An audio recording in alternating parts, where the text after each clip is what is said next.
নারায়ণগঞ্জ শিল্পাঞ্চলে গত কয়েকদিন ধরে চলছে গ্যাস সংকট। প্রয়োজনীয় চাপ না থাকায় অনেক কারখানায় মেশিন আংশিক বা পুরোপুরি বন্ধ রাখতে হচ্ছে।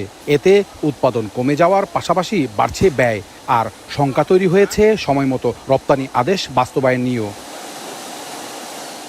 সংশ্লিষ্টরা বলছেন, আগে গ্যাসের যে চাপ পাওয়া যেত তাতে সব মেশিন একসঙ্গে চালানো সম্ভব হতো। এখন গ্যাসের চাপ কমে যাওয়ায় উৎপাদন প্রায় অর্ধেকে নেমে এসেছে। বিকল্প জ্বালানি ব্যবহার করায় উৎপাদন ব্যয়ও বেড়ে যাচ্ছে। শ্রমিকদের অভিযোগ, গ্যাস না থাকায় দীর্ঘ সময় মেশিন বন্ধ থাকে, ফলে কাজ কমে যাওয়ায় তারা আর্থিক ক্ষতিপূরণের মুখে পড়ছেন। গ্যাসের চাপ কম থাকায় আমাদের উৎপাদন মারাত্মকভাবে ব্যাহত হচ্ছে। আগের তুলনায় আমাদের প্রোডাকশন 50% কমে গেছে। ঠিকমতো গ্যাস না পাওয়ার কারণে আমাদের মেশিন সবসময় বন্ধ থাকে।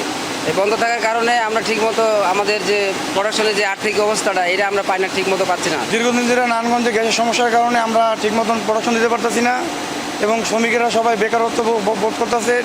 10 PSI সংযোগ থাকলেও বর্তমানে মিলছে মাত্র 3 থেকে 4 PSI চাপ, অথচ স্বাভাবিক উৎপাদনের জন্য প্রয়োজন অন্তত 8 থেকে 9 PSI। তাই বাধ্য হয়ে কারখানার একাংশ বন্ধ রেখে অন্য অংশ চালাতে হচ্ছে বলে জানান এই কর্মকর্তা। যদি আমরা ঠিকভাবে প্রোডাকশনটা দিতে চাই তো আমাদের 8 থেকে 9 PSI লাগে। সরকারের আমার দাবি এটাই হলো, আমাদের 8 থেকে 9 PSI প্রোডাকশন দিতে পারলে, প্রেশারটা PSI দিতে পারলে তাহলে আমাদের প্রোডাকশন ফুলফিল দিতে পারবে।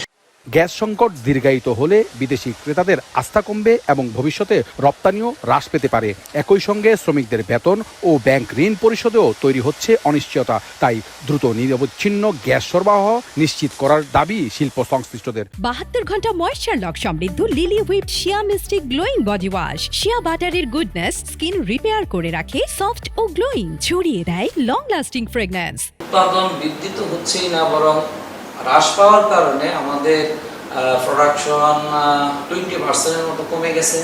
শিপমেন্ট শিডিউল আমাদের নির্দিষ্ট এবং আমরা খুবই অল্প সময় পাই, 1.5 থেকে 2 মাস সময় পাই উৎপাদন করতে, একটা শিপমেন্ট শিডিউল ধরে রাখার জন্য। শিপমেন্টটা করতে আমাদের অনেক লেট হয়, সেই ক্ষেত্রে পরবর্তীতে বায়ার আমাদের সেটা ক্লেম করে, অর্ডার কম দেয়, সেজন্য আমাদের অনেকটা বিপদগ্রস্ত হতে হয়।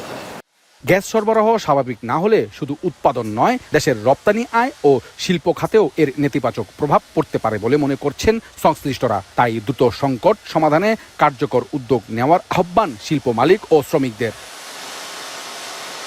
ইমরান আলী সজীব, এখন নারায়ণগঞ্জ।